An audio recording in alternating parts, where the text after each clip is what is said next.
wish Mrs. McCready would hurry up and take all those people away. I'm getting horribly cramped. And what a filthy smell of mothballs. I expect the pockets of these coats are full of them. There's something sticking in my back. Ooh, and isn't it cold? Now that you mention it, it is cold. And hang it all, it's wet too. What's the matter with this place? I'm sitting on something wet. Let's get out. They've gone by now. Oh! What's the matter? I'm sitting against a tree. A tree?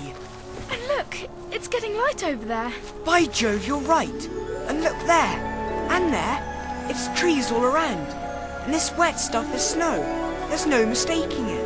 Why, I do believe we've got into Lucy's wood after all. Yes. I'm sorry for not believing you, Lou. Will you forgive me? Of course. What do we do next? Do? Why, go and explore the wood, of course. It's pretty cold.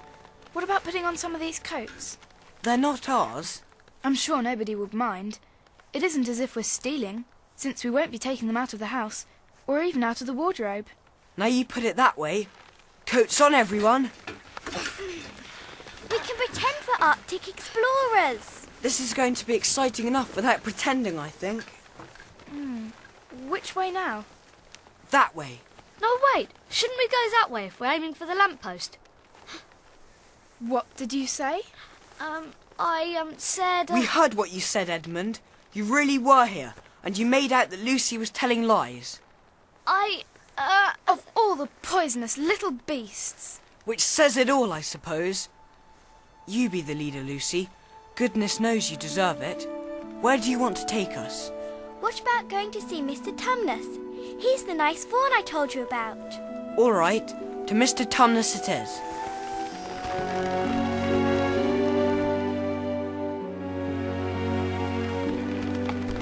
Oh no! Look! What do you suppose happened here? It looks like the door was beaten down. It's been broken to bits. Must have happened some time ago. Look, the snow has drifted in from the doorway. It's heaped all over the floor. It's been ransacked too.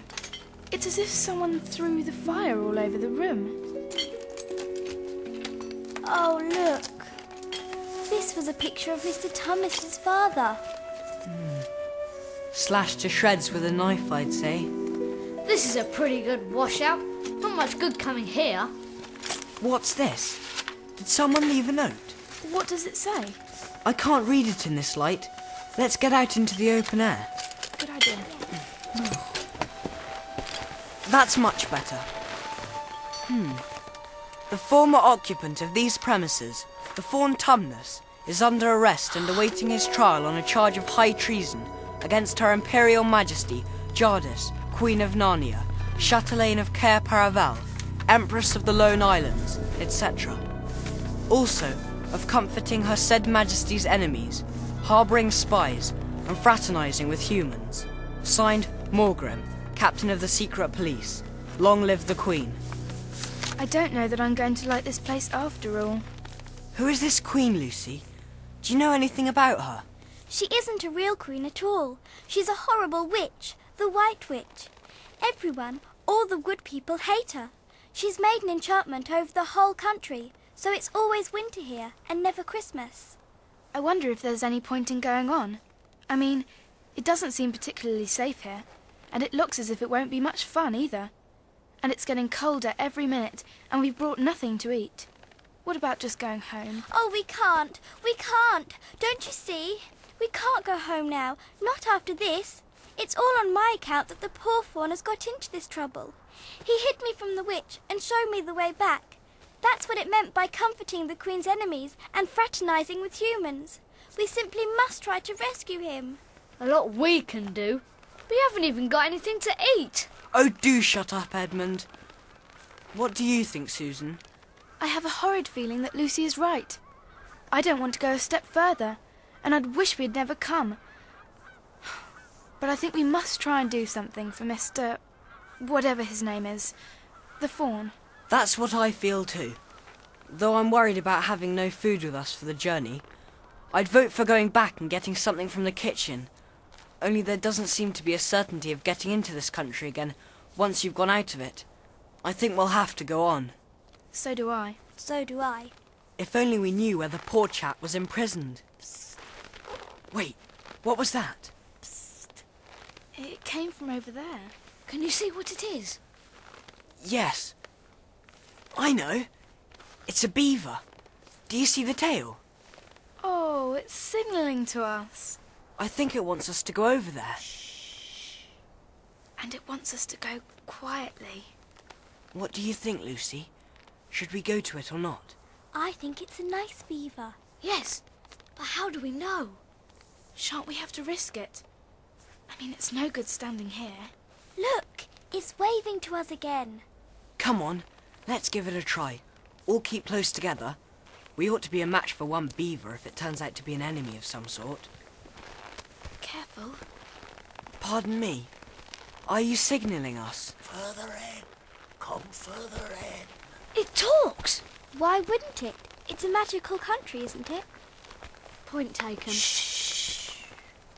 Come right in here, into the wood. We're not safe in the open.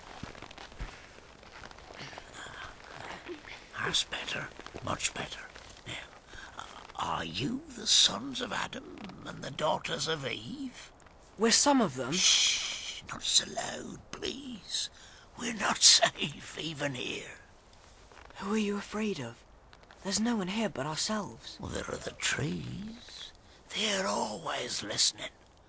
Most of them are on our side, but there are trees that would betray us. To her. You know who I mean. If it comes to talking about sides, how do we know you're a friend?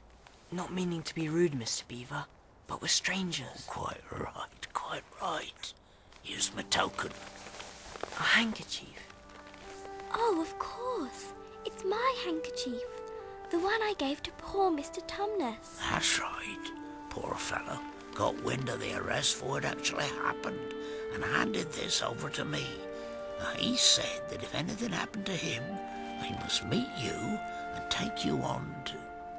Psst, come here. They say Aslan is on the move.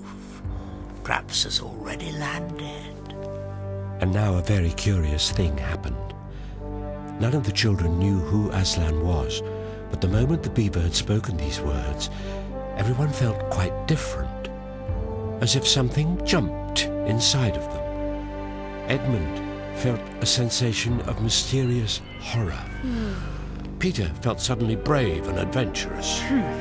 Susan felt as if some delicious smell or some delightful strain of music had just floated by her. And Lucy got the feeling you have when you wake up in the morning and you realize that it's the beginning of the holidays or the beginning of summer. And what about Mr. Tumnus? Where is he? Shh, not here. I must bring you where we can have a real talk and also dinner. Come now, follow me. Follow me. They hurried along behind the beaver, who led them at a surprisingly quick pace and always in the thickest part of the forest for over an hour. The two girls had gone further ahead when Edmund said to Peter, If you're not too high and mighty to talk to me, I've something to say which you'd better listen to. What is it? Hush! Not so loud. There's no good frightening the girls. But have you realised what we're doing? What? We're following a guide we know nothing about. How do we know which side the beaver is on? Why shouldn't it be leading us into a trap? That's a nasty idea. Still, it's a beaver, you know. Aren't they on the right side in most of the stories? If it comes to that, which is the right side? How do we know that the fawns are in the right and the queen is in the wrong? They called her a witch. We don't really know, do we? The fawn saved Lucy. He said he did, but how do we know?